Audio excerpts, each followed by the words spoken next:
Hola, muy buenas noches, bienvenidos, gracias por acompañarnos. Tenemos para compartir con ustedes esta noche varios temas, obviamente de muchísima actualidad. Vamos a iniciar dentro de un rato con un periodista, analista político y amigo, que es Daniel Salmoral. Va a estar con nosotros y vamos a analizar este momento tan especial que vive la Argentina, con un debate que por lo menos hace un tiempo no lo divisábamos, que podía plantearse como tal, como debate y como polémica, que es el tema del rol de la CIDE en este descubrimiento que ha hecho el periodista Alconada Mon de La Nación, donde los servicios de inteligencia van a trabajar extrañamente en inteligencia interna, pero persiguiendo o intentando tener la información de quienes puedan criticar al gobierno, quienes puedan tener posiciones diferentes al gobierno. Entienden ellos que puede haber una suerte de desgaste de la imagen, no tan solo del gobierno, sino de los funcionarios. El tema es que no está claro qué se quiere hacer con esto. Es decir, pensar distinto, opinar distinto, va a ser un motivo de que los servicios de inteligencia del Estado tengan que hacer un trabajo de seguimiento o investigación sobre alguien que pueda pensar distinto o criticar incluso al gobierno. Una cosa muy extraña. Lo vamos a estar hablando a esto. En Salta vamos a hablar de lo que es el tema polémico del momento, que es el caso del doctor López Viñals en la Corte de Justicia de Salta. Ha dejado de ser, hace más o menos 2 semanas, ya dejó de ser juez y hay una postulación para que pueda asumir nuevamente, pero esta vez por 10 años. Ha terminado un mandato de 6. Del tema nos vamos a estar ocupando también. Y hoy vamos a hablar con el ministro de Economía de la provincia, el contador Roberto Di Pasciur. Primero, a ver qué alcances tienen estos anuncios que se han hecho, que han quedado disipados en una suerte de otros temas, pero el gobierno ha anunciado que va a resignar 14 mil millones de pesos de la plata que ingresa de los impuestos a través de la eliminación en algunos casos de las tasas, en otros casos reducción de tasas e impuestos, etcétera, etcétera. Son 14 mil millones de pesos. La primera pregunta que uno se hace es, ¿esto va a afectar o no este equilibrio que ha venido sosteniendo o por lo menos anunciando la provincia que tiene en la provincia? Esto obviamente es un tema que ha generado cierta incertidumbre por algún lado, pero ¿qué expectativas? ¿Cuánto más puede mejorar esto? ¿En cuánto puede aliviar la presión tributaria del comercio, de la hotelería, de la gastronomía, que son algunos de los sectores en los que se ha apuntado? Le vamos a hacer algunas preguntas porque tenemos entendido que hay una serie de nuevas medidas que se van a hacer para el control del ingreso de mercaderías, el control del contrabando. Concretamente, va a haber una suerte de fiscalización. Sabemos que se está construyendo en la localidad de Salvador Maza un puesto de control muy importante de rentas que además va a funcionar con algunos servicios de seguridad. De esto vamos a estar ocupándonos en el programa de hoy en una charla bastante extensa donde vamos a hablar obviamente de coparticipación, de federalismo, etcétera, etcétera, con el ministro de Economía. Así que a todos, gracias por estar ahí, bienvenidos.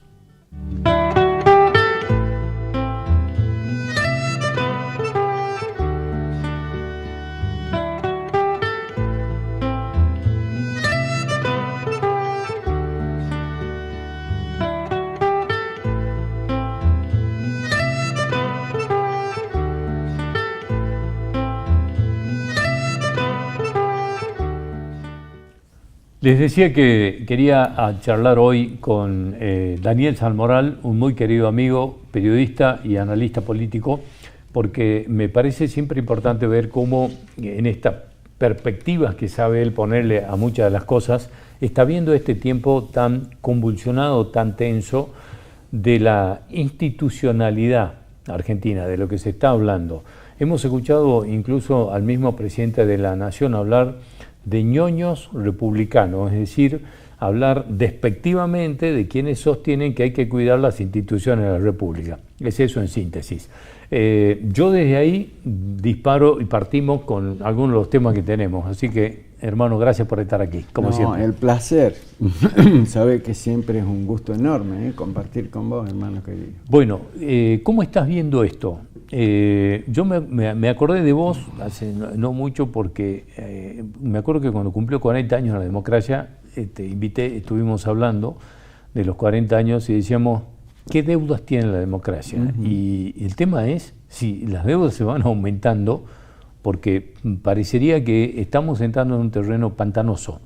Muy pantanoso, muy peligroso, Indio, y como vos decías recién, con esto de los ñoños republicanos, está en peligro nada más y nada menos que la república y la democracia, que ya viene en peligro a partir de esta indiferencia muy marcada del ciudadano, de participar de lo que es a lo mejor el acto más revelador de la democracia, que son las elecciones, y hay una decisión de la buena parte de la sociedad, de los que pueden votar, decir no voto, no me interesa, no le creo a nadie.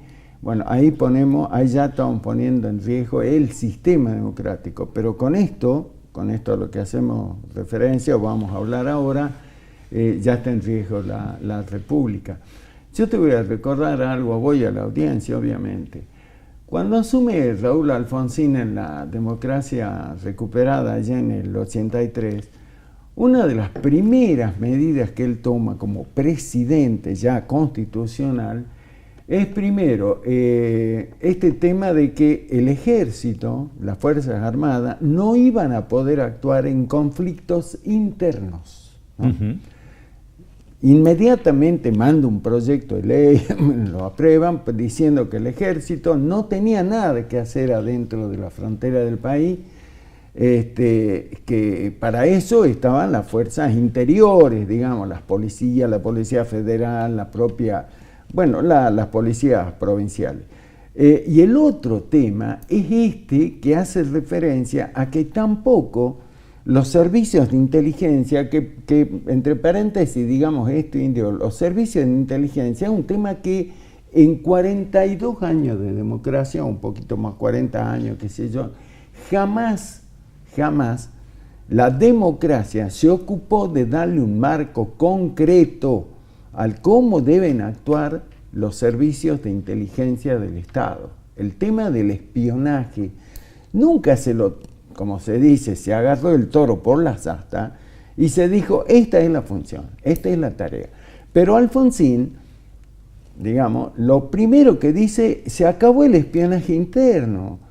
Los espías no pueden estar para andar haciendo observación de los ciudadanos, puertas adentro de nuestro territorio, porque obviamente estaba absolutamente ligado con un montón de actividades que se hacían en el tiempo de la dictadura.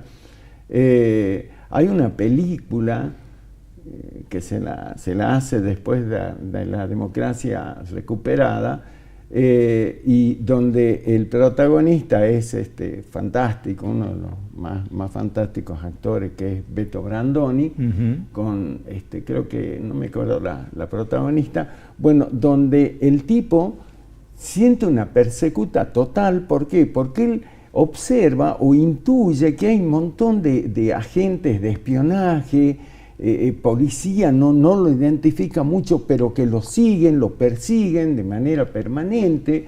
Bueno, lo ejemplifica muy bien esta película. Y de esa manera, ¿por qué? Porque era la imagen de la época de la dictadura. Alfonsín dice, esto terminó, no va más.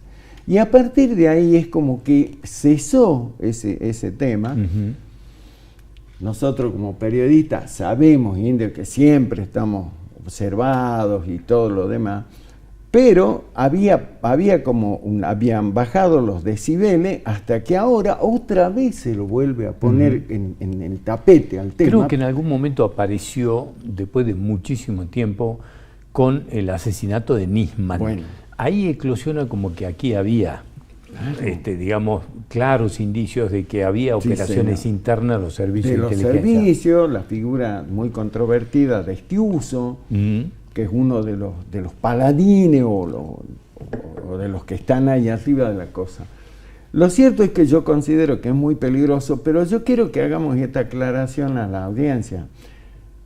No es que estemos en peligro nosotros, los periodistas, más aquellos como vos y yo que hacemos periodismo de opinión, que siempre se hace una broma como un humor negro que dice: usted tiene una profesión peligrosa, sí, a veces opino, ¿no? Porque sí, es verdad, pero no solo estamos en riesgo nosotros, los periodistas, políticos de opinión como nosotros, sino el ciudadano de a pie. El señor, la señora que nos está viendo, el chango que nos está viendo, todos estamos ahora bajo sospecha, indio, bajo sospecha, y es como que a vos te dicen: ojo que te estamos observando, cuidado con lo que vas a decir, cuidado con lo que vas a hacer, porque vos estás siendo observado. Pero hay una palabra, gravísimo. Sí, es gravísimo, porque la denuncia que hace Alconadamo dice que la frase es: cualquier opinión que intenta erosionar la imagen del gobierno o de los funcionarios. Es decir, o sea, no se puede pensar ni se puede opinar distinto. Eso sería erosionar. Exactamente. ¿Por qué? Porque con eso lo que están buscando es quedarse con un discurso único. Lo único que se puede expresar a viva voz públicamente es que vos alabes, ponderes la gestión del gobierno. Normalmente, la gestión del gobierno lo que más tiene en contra son críticas. Es el sistema, es la democracia, es la libertad de expresión. No podés vos pretender, salvo en regímenes autoritarios, que todo lo que se diga de tu gestión, de tu accionar, sea bueno.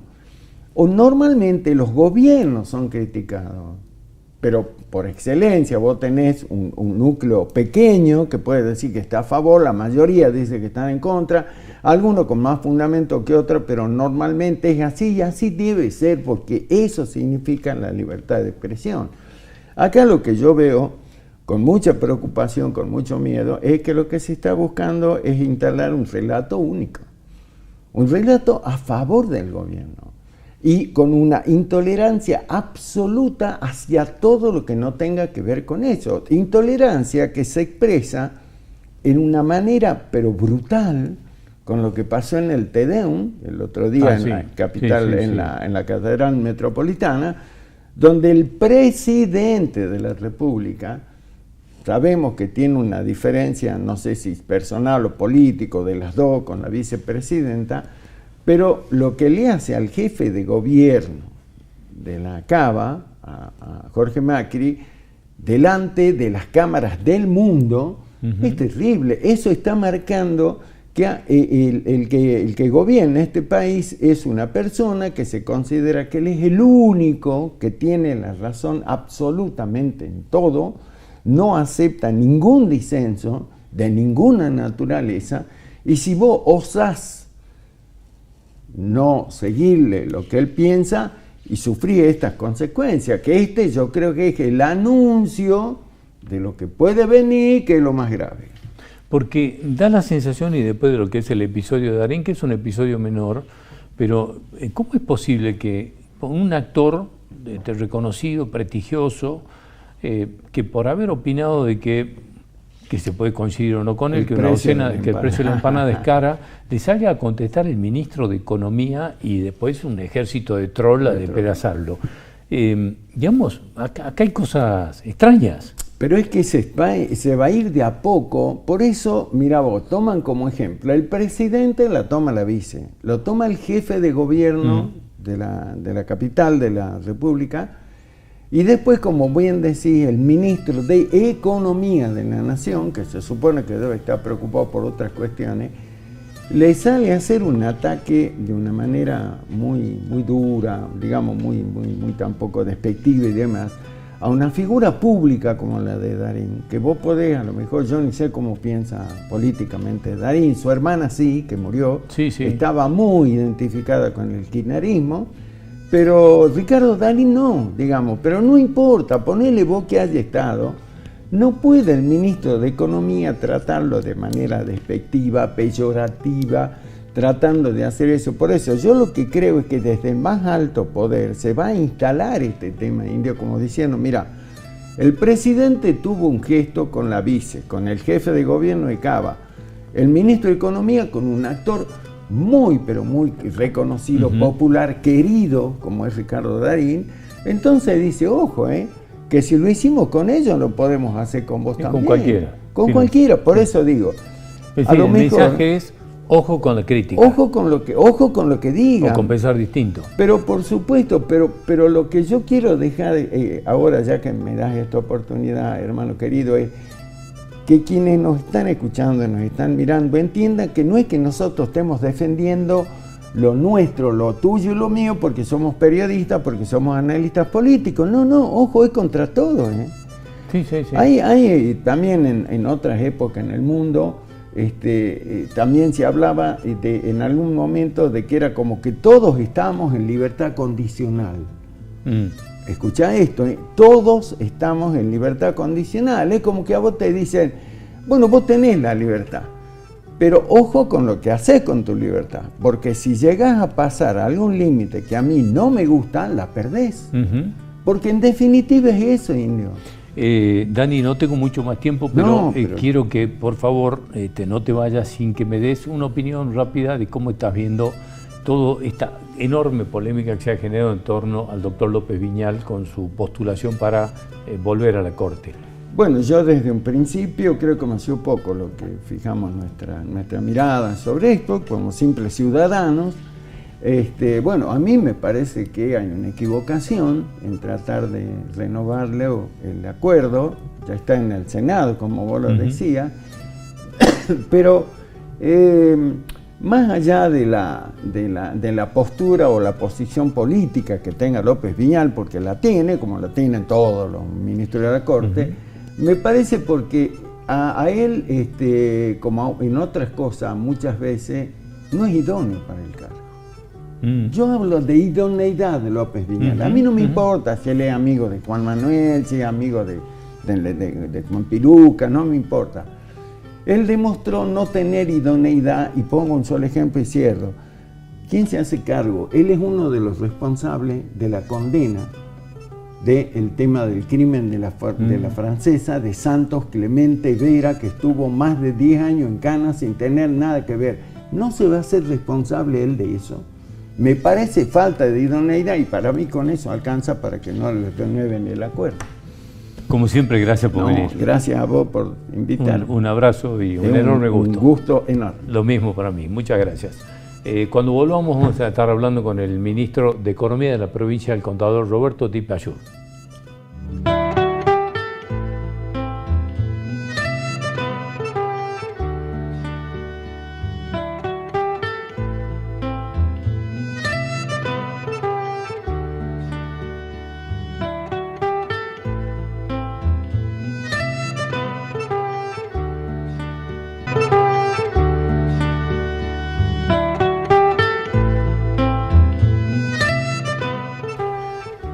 La provincia anunció hace pocos días la eliminación de algunos impuestos, la reducción de algunas tasas, y esto va a significar para las arcas de la provincia dejar de recaudar 14.000 millones de pesos. Esto obviamente que surge como primera pregunta si esto no va a alterar un poco esa suerte de equilibrio fiscal que la provincia viene anunciando que tiene desde hace unos cuantos años, 5 años es lo que la provincia permanentemente anuncia, y que estos son lo que marca la impronta de trabajo en la provincia, que es tratar de hacer toda la gestión de gobierno sin alterar obviamente ese equilibrio fiscal. Bueno, el tema es que esta disminución no sabemos en qué puede impactar, se lo hemos preguntado, si esto va a alterar eso o no, y qué puede pasar. El tema es el costo-beneficio de esto, es decir, esos 14.000 millones de pesos menos que se va a recaudar, va a permitir que algunos sectores se dinamicen. Hablan de que esto va a impactar o por lo menos muy fuerte y positivamente en el comercio, en la gastronomía, en la hotelería, que son algunos de los sectores a donde se han dirigido estas medidas. Hemos hablado con el ministro Dipayur sobre estas medidas y estuvo en Profesional, en la radio, y quería compartir con ustedes esta nota. Estamos con el ministro de Economía de la provincia, el contador Roberto Dipayur. Vamos a charlar de los anuncios que se han hecho, que son reducciones de impuestos, de tasas y de simplificación, fundamentalmente. Si le tendríamos que poner un título, es sacarnos burocracia de encima para algunos trámites. Es la primera pregunta que le vamos a hacer. Gracias por venir. ¿Cómo estás? ¿Qué tal? ¿Cómo le va? Hola, Indio, ¿cómo estás? Muy bien. Bueno, de todo lo que escuchamos en el anuncio lo vamos a ir describiendo, digamos, punto por punto, pero lo primero es todo lo que se desburocratiza, que lo utilizaron tanto vos como el gobernador a esta palabra. Sí. ¿Esto en qué nos alivia? Mira, empezamos desde la desburocratización para acá. En primer lugar, ya habíamos nosotros iniciado en Renta un proceso de hacer trámites digitales, ¿no? Entonces hoy el 85% de los impuestos y trámites de renta son digitales, no tenés que ir personalmente. Añoramos llegar al 90%, 95%, habrá en algún caso a una cuestión donde se requiera ir personalmente, pero tendemos a casi no tengas que entrar personalmente para pagar un impuesto o resolver algún tema tributario. En segundo lugar, y en ese sentido, nosotros, vos cuando eras monotributista, que son, recordemos, más de 70.000 los monotributistas en Salta, tenían que hacer una declaración jurada todos los meses. Ya no la tenés que hacer más, esa declaración jurada. Y además nosotros te reteníamos por cada transferencia que vos hacías. Entonces aparecíamos y te reteníamos de tu sistema básicamente bancario. Ahora ya no te retenemos más. Además de eso, no tenés que hacer declaraciones juradas. Entonces son 800.000 declaraciones juradas menos que le sacamos al Estado y a los contribuyentes por año. Entonces ahí hay un gran alivio. Cuando pagas nación, pagas provincia. Y ahora estamos pronto a incorporar municipio. Entonces vas a pagar nación, provincia y municipio en un solo pago. Y nosotros queremos incorporar que si te adherís al débito automático, o sea que no tenés que hacer ni el clic vos, te descontamos el 8,33% del impuesto. Por lo tanto, ya una vez que haces un trámite, ya quedas pagado para siempre con un descuento del 8% en lo que es nación y provincia, y podría ser también municipio en el caso de que empecemos a ver municipio. Ya la Municipalidad de Sarte, varias municipalidades más como Orán, Tartagal, etcétera, Rosario de la Frontera, tienen la voluntad de adherirse. Entonces ya para los salteños es una carga mucho menor en lo que tiene que ver con lo fiscal y en los trámites que tenés que hacer, en los descuentos, donde nos metemos en tus cuentas, etcétera. Punto. Ahora, hay tasas que se les cobra a las personas por hacer algún trámite, en el registro civil o en distintos lugares. Bueno, eliminamos 29 tasas. Ahora hay 29 tasas menos, no vas a tener que pagar nada. ¿Qué sentido tiene una tasa? Es que hay una contraprestación o una carga desde el otro lado, desde el fisco, administrativa básicamente. Como nosotros estamos yendo a digitalizar procesos, ¿para qué vas a tener que pagar una tasa? Si básicamente es que vos lo estás haciendo la operación vía digital, básicamente, en otras va a ser personal, pero tenderemos a que cada vez tengas que ir menos y también que tengas que pagar menos o que no tengas que pagar nada. Entonces hay 29 tasas que eliminamos en esta operación. También hay otros impuestos en el Código Fiscal, que es un Código Fiscal que quedó medio viejo, atrasado, etcétera, donde vamos a sacar 6 impuestos que no cobran nada. Por ejemplo, a la tómbola, al cemento Portland, a los derivados del petróleo, a las carreras de caballo, etcétera, que están en el Código Fiscal, que son impuestos que están escritos, que también lo eliminamos. Ya no se cobran más, los que recaudan poquito y los otros que no recaudan nada también lo eliminamos por ese motivo. Todo eso es menos burocracia. Cuando uno analiza dónde está la carga fiscal en la Argentina, la carga fiscal la tiene Nación. 6 de cada 8 pesos se lo lleva la Nación Argentina, ¿no? De todo el sistema. Salta tiene básicamente ingresos brutos. Vamos a ingresos brutos. ¿Quién paga ingresos brutos? El comercio, básicamente. ¿Quién no paga ingresos brutos? El agro es 0, la minería es 0, la industria es 1,5, la construcción es 2,5, la agencia de viaje era 0, con una normativa que saca el gobierno nacional, vuelven al 6 y ahora lo volvemos a 0. Y así te puedo contar. Pero ¿quién se lleva la carga grande? Comercio. Entonces le quitamos al... ¿Pagaban cuánto? 5. Siguen pagando 5 hasta que saquemos la ley. al 95% de los comercios, o sea, básicamente los salteños, a la gran mayoría, abrumadora mayoría de los comercios, le bajamos del 5 al 4. Entonces, a partir de ahí van a tener un alivio grande del 20% menos en los comercios. Y además de eso, los gastronómicos y el hotelero, un descuento también del 20% de lo que pagan. Van a llegar cerca del 3,6% gastronómico y hotelero, también un alivio para ellos. Y la agencia de viajes, 0 también. Entonces, Salta tiene al turismo, al agro, a la minería, sin un carga fiscal provincial en este sentido, en lo que tiene que ver con ingresos brutos, a la industria al 1,5%, a la construcción al 2,5%, que todo eso traccionan, y al comercio le estamos bajando un 20%. Esa es básicamente la gran propuesta. ¿Qué hacemos además con el agro y minería? A minería le reducimos un 80%, que ya lo hicimos por un DNU, las tasas que estaban pagando ahora. Esto va acompañado a la promoción minera, RIGI, las inversiones de ahora, básicamente exploratorias, todas estas. Y al agro, ellos tienen un impuesto inmobiliario rural que se actualizó en el último tiempo porque había quedado desactualizado, y que no piden los sectores agropecuarios. A nosotros nos piden, podemos hacerla a esta suba, estamos dispuestos a pagarla, pero podemos proyectar en varios años, presupuesto, lo hagamos en varios años. Entonces, parte de la carga este año, parte de la carga en el que viene, pero ya he hablado con ellos y ya consensuado. O sea, que me preguntaba off the record qué decían en los distintos sectores y qué esperamos de las repercusiones. Nosotros dimos una vuelta grande antes de hacer esto, hablamos con los distintos sectores, y a partir de ese diálogo es que sale esta propuesta, porque entendemos que una provincia que tiene 5 años de equilibrio fiscal, que es responsable, que redujo su deuda en $200 millones, una provincia que presenta la 6ª cuenta general del ejercicio, ya tiene una madurez suficiente como para poder alivianarle carga a los contribuyentes salteños. Cuando terminaron los anuncios, hablamos ahí muy rápidamente, que un número que me interesaba es cuánto le costaba esto al Estado, digamos, cuánto bajaba. Me dijiste 14.000 millones. Esto no altera el equilibrio fiscal. No, en nada. Es básicamente lo que tenemos de equilibrio fiscal. Porque nosotros nombramos equilibrio fiscal cuando estás rondando entre el 0 y el 3%, ¿no? Porque estás muy cerquita de no tenerlo. Entonces, a ese equilibrio fiscal, que a nosotros nos está dando un poquito más del 2 ahora, pero digo, nos quedan algunas semanas más para hacer el cierre definitivo, nos da cerca de 42.000 millones. Estos 42.000 millones lo dividimos en 3 partes. Parte va para devolver impuestos, parte va para pagar la deuda y parte va para una obra. O sea, parte del pasado, parte del presente y parte del futuro. Sí. Hiciste mucho énfasis, decime si es impresión mía, pero ayer en el anuncio pusiste como remarcado en el tono el tema del, que lo acabas de mencionar de nuevo, el tema de las cuentas del ejercicio, la presentación de las cuentas del ejercicio. Sí. ¿Por qué? Es importante.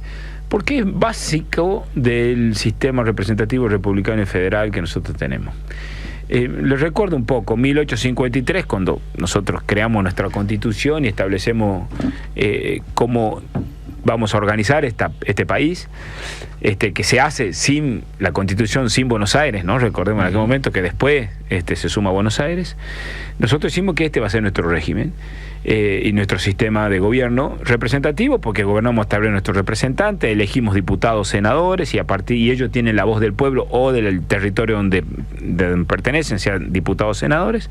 A partir de ahí se decide cómo va a gastar el Estado, cuáles van a ser los ingresos del Estado y a dónde van a ir destinados. Se llama presupuesto, ley de presupuesto, que es un mandato del Congreso o de la legislatura al Ejecutivo.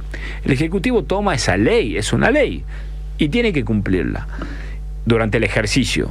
Una vez que termina su ejercicio, cumpliendo una ley, que es un mandato de un poder a otro, que a su vez se lo delega un ciudadano al legislador, que eso es el sistema republicano, división de poderes. A partir de ahí nosotros después tenemos que rendir cuenta. Esa rendición de cuenta, que es la cuenta general del ejercicio, la estamos haciendo en tiempo y forma. Y ese tiempo y forma le da la posibilidad de auditarlo inmediatamente a la auditoría y a la legislatura.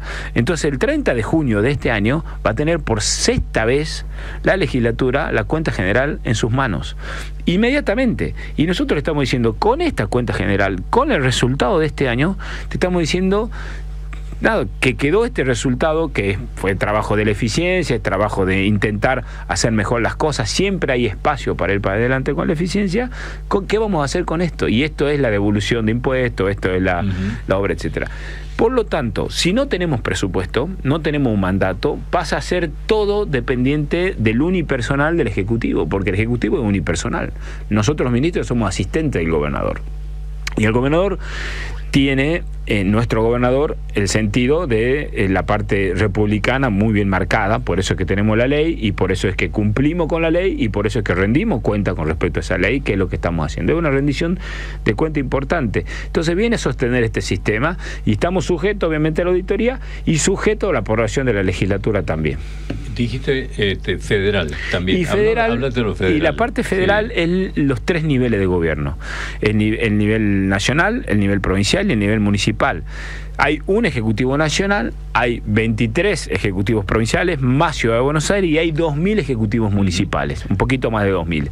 Entonces, cada uno de ellos tiene un jefe de gobierno. Un presidente, un gobernador o un intendente, o como se le llame en algún caso como jefe de gobierno, que se hacen llamar algunos. A partir de ahí es el sistema federal, y cada uno con sus atribuciones. Y nosotros, en los distintos ejecutivos, qué buena tu pregunta, porque le aclaremos a la ciudadanía, nos dividimos recursos y funciones. Esto es, juntamos toda la plata y decidimos, de esta plata la vamos a dividir de esta manera, y cada uno de nosotros tendrá sus funciones. La nación tiene sus funciones, las provincias sus funciones y los municipios sus funciones. De toda la plata que se recauda, el 75% se lo queda a la nación. El 25% lo repartimos las provincias y los municipios. Y ahí están las discusiones a veces que te lo da la nación o que no te da la nación. Recordemos que es el aporte de cada ciudadano argentino al nivel que corresponde.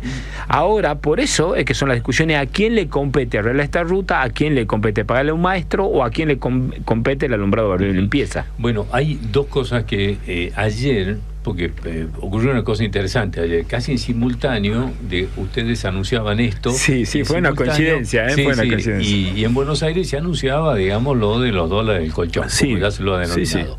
Sí. Y yo pensaba en un momento, mientras hacíamos el paralelo, aquí viendo cómo cubríamos las dos cosas, era que hay como una prédica de la nación de que sí, nosotros podemos bajar los impuestos, pero las provincias siguen con los ingresos brutos y con esto, es decir, hay como una prédica. Sí, hay una prédica desde hace un rato largo, ¿no? Sí. No es desde ahora. Dos cosas. De que las provincias son los que en definitiva terminan aumentando la carga fiscal o la carga impositiva. Bueno, es equivocada. Y fíjate que coincidía justo con esto y me quedé pensando, digo, bueno, si puedo hablar después con Roberto, tengo que preguntarle esto. Sí, claro. ¿Qué es esta incidencia que predica la nación de que en definitiva casi que la carga impositiva es de las provincias? La carga impositiva en mayoría es nacional. Pero, a ver, separemos cosas. Nosotros venimos hace 5 años con esto, o sea que no nos están contando algo. Con el gobierno anterior ya veníamos con el equilibrio fiscal y ya en Salta veníamos predicando con esto, con el equilibrio fiscal y la eficiencia, etcétera, ¿no? Nos alegra mucho que coincidamos con el gobierno nacional. Era más difícil coincidir con el gobierno anterior. Con este sí coincidimos plenamente en el equilibrio fiscal, punto. Ese es el primer gran dato y es en lo que sí estamos de acuerdo. En el segundo dato, cuando vos ves la estructura de la carga impositiva y la presión impositiva, te voy a pasar un informe que tenemos acá, hecho por el IARAF, otro hecho por nosotros, etcétera, y mostramos cómo está la carga impositiva. Vamos, IVA es impuesto nacional coparticipable, ganancia nacional coparticipable, bienes personales nacional coparticipable, impuesto país se lo queda a toda nación, impuesto al cheque se lo queda a toda nación, retenciones se lo queda a toda nación, aranceles se lo queda a toda nación, impuesto a los combustibles se lo queda a toda nación. Entonces, y nosotros tenemos ingreso bruto, porque acá el inmobiliario y el automotor son municipales. ¿En serio la carga es de la provincia? Pará. Y en ingreso bruto, agro 0, industria 1,5, minería 0, ¿no? Estamos bajando el comercio. ¿En serio? Esa es la carga. Pero pará, no te estamos pidiendo más plata ni mucho menos, porque tenemos equilibrio. Entonces, vos tenés déficit fiscal, pero no es una pelea contra la nación. Coincidimos con la nación y vuelvo a decir, cenamos con ellos, estamos con ellos. Ahora, ayer estaban acá, el Ministerio de Economía de la Nación estaba acá en Salta. Tengo buen diálogo. Eso no quita que cuando dicen algo incorrecto no se lo marquemos. Porque es incorrecto. La mayor carga fiscal, Argentina, presión fiscal es esto. Todo lo que se recauda dividido el PBI, ¿no?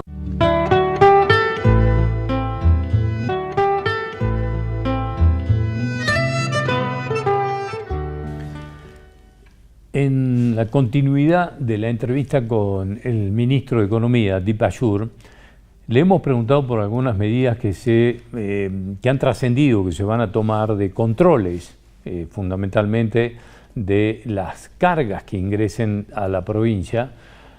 Obviamente que el ministro ha respondido inmediatamente que se trata de controles para evitar el contrabando, para evitar el ingreso ilegal de mercaderías que terminan perjudicando obviamente al comercio legal, afectando mano de obra, como es totalmente deducible y atendible. Y le hemos preguntado en algún momento por alguna versión que había estado circulando de la posibilidad de que se cambie algunas cosas en la estructura de la Dirección General de Rentas e incluso la posibilidad de que deje de llamarse así. Bueno, escuchen qué es lo que nos contestó al respecto de esto. Y los dejo ya para cerrar el programa con esta parte de la entrevista al ministro de Economía, y nosotros nos vamos a reencontrar, porque no tengo más tiempo ni para despedirme, nos vamos a reencontrar el próximo domingo a las 8 de la noche en esta misma casa. Gracias por acompañarnos. Entre todos estos anuncios y cambios, digamos, que se efectúan, ¿qué hay de la posibilidad de que la Dirección de Rentas pase a llamarse Agencia de Recaudación? ¿Eso existe? No, digamos, no está ni en la discusión. No hay nada de eso. No. La Dirección de Rentas está funcionando muy bien y cada vez más profesional. Está incorporando tecnología, estamos capacitando personal, estamos en cantidad de personas con menos personas que al comienzo, casi con 50 personas menos, pero lo que estamos ¿Cómo haciendo... se está haciendo? ¿Se van jubilando y no se...? Sí, no vamos incorporando. En algún caso, algún joven profesional podrá llegar a entrar, pero todavía no ingresó, porque necesitamos... incorporar cuestiones que tienen más que ver como cómo se manejan las cosas ahora, con inteligencia fiscal, digital, etcétera. Estamos pronto a incorporar tecnología en los puestos de control que hagan esto. Fíjate lo que le voy a contar. Ahora estamos haciendo uno en Salvador Massa muy importante, sí, pero que cuando vos pases con tu camión, inmediatamente las cámaras te detecten patente, te detecten la cara del chofer, te escanee la carga, con un QR vas a ver la situación fiscal de la carga que estás llevando y te vamos a escanear el camión, vamos a empezar a escanearte lo que tenés adentro de la carga, para que coincida con tu declaración jurada. Sí. Porque queremos, y después cuando tu camión pase por cualquier lugar de la provincia, nosotros vamos a ir sabiendo simplemente con una foto de tu patente cuál es la trazabilidad de tu camión. Todo eso lo estamos encarando en este mismo momento. Eso no requiere personas, eso requiere básicamente tecnología y manejando inteligencia artificial. Sí, estoy buscando justo, te estaba escuchando esto, y esto tiene que ver, a ver, decime, porque hay un memo de que a partir del 1 de junio va a haber como un pago a cuenta del impuesto a los ingresos brutos, impuesto a la actividad económica. Ya existe, digamos, eso. Que esto es, digamos, aplicable a todo tipo de bienes y mercaderías que ingresen en la provincia. Sí. ¿Es esto que me estás diciendo? No, ese memo básicamente lo que hace es ampliar la cantidad de mercadería o los tipos de mercadería que nosotros te vamos a frenar y te vamos a controlar cuando estás ingresando. ¿Qué nos pasa? Se mete mercadería ilegal, básicamente. Acá salta y se la vende en cualquier lugar ilegal. Entonces no es el puestito que está parado al frente al comercio el lugar donde hay que detectar. Hay que detectar quién la mete a la mercadería. No, la mercadería grande que entra. Ni el galpón, te diré, antes de que llegue el galpón. Y la forma en que nosotros lo podemos hacer es empezar a frenarte y empezar a detectarte que estás metiendo mercadería ilegal. Ahora, un comerciante que paga sus impuestos, que paga su alquiler, que tiene sus empleados, que le estamos bajando los impuestos ahora, pero es que el que sostiene el sistema está compitiendo con otro que la mete de contrabando y la vende en cualquier lugar. Entonces, lo que estamos intentando hacer nosotros es, usted está metiendo la mercadería de manera legal y va a competir, perfecto, adelante, es bienvenido, siempre que la mercadería sea legal. Perfecto, vamos para adelante. Ahora, me la estás trayendo ilegalmente por cualquier paso en una bolsa y está destruyendo la economía formal, no. Entonces, lo que estamos buscando es básicamente proteger a aquellos que hacen las cosas bien acá y proteger al comercio legal. Esto me comentaba de Salvador Massa, digamos, de esto. En Salvador Massa estamos haciendo que se está por hacer. Un puesto de control estamos haciendo. Sí. Debe estar cerca del 60% el puesto, enorme, muy importante y con muchas fuerzas, no solamente renta, policía, gendarmería, fitosanitario, etcétera, porque bueno, recordemos que la Argentina es el 8º país de tamaño en el mundo, y recordemos que hay 2 provincias que tienen 3 países limítrofes y una de ellas es Salta. Salta son de las 23, somos 2 en la que tenemos 3 países limítrofes. Sí. Y el límite de Salta es uno de los límites más complejos de lo que tiene la Argentina, porque no es lo mismo un límite en la Patagonia que el límite que tenemos nosotros con Bolivia y Paraguay. Digo, por lo tanto, le estamos prestando atención a eso, y lo que podemos hacer desde Renta es eso, pero después tienen que ir otras fuerzas, tiene que estar Gendarmería potente, con el plan Güemes que lo está haciendo. Ahora se está viendo si el ejército llega también a ayudar a controlar esa frontera, que es parte primigenia de la creación de la nación, tener un ejército y cuidado de la frontera. Entonces, a partir de ahí es que nosotros, bueno, nada, estamos protegiendo a la patria en este sentido, y en este caso con el puesto de control colaboramos con eso también. Bueno, no te quiero quitar más tiempo, que sé que tenés un montón de compromisos, pero ¿está estimado más o menos cuánto es el contrabando que ingresa en mercadería? Esto que me mencionabas recién, es imposible de hacer un cálculo. Por definición de contrabando, no sabemos. No sabemos ni calcularlo. La verdad, porque no solamente viene para acá, porque es... la verdad es un tema muy serio que va mucho más allá de la parte impositiva, que tiene que ver con delitos grandes también. La verdad que no podría decir desde este lugar semejante cosa. Lo que sí se ve es que es mucho. Cuando uno recorre esos lugares, me tocó volar en helicóptero con el jefe de Gendarmería y me mostraba los distintos pasos, pasos ilegales, por decirlo. Yo había otra palabra que usaba él que no se me viene a la memoria. Sí, que hay pasos clandestinos. Y los veíamos viendo en helicópteros desde el aire, eran como 100. Es grande y es mucho. Entonces, se necesitan que los argentinos tomemos dimensión de esto. Mira, a ver si me acuerdo, 1521 creo que era, cuando Hernán Cortés toma Tenochtitlán, ¿no? Y derroca un imperio, los mexicas, en este caso, ahora lo que es la Ciudad de México. ¿Y cómo puede ser una persona con 500 hombres que gane un imperio, ¿no? Y esto fue por la división interna. Entonces, nosotros nos seguimos peleando entre nosotros y nos siguen entrando de afuera con estas cosas que son espantosas, cosas que están entrando. No es solo ropa, ¿no? Sabemos que entran otras cosas más. Entonces nosotros seguimos peleando entre nosotros, dividiendo entre nosotros, y nos está ganando ese mal la frontera, y están entrando hasta el interior profundo de la Argentina, y de Argentina se va a otros lugares. Digo, creo que nosotros tenemos que dejar de pelear entre nosotros y mandar las fuerzas nuestras y a la inteligencia nuestra y protegernos entre nosotros y cuidar a la Argentina de esta forma. Entonces, si no, nos va a pasar igual que Hernán Cortés. Gracias por venir, Roberto. Gracias a vos. Hasta cualquier momento. Entre todos estos anuncios y cambios, digamos, que se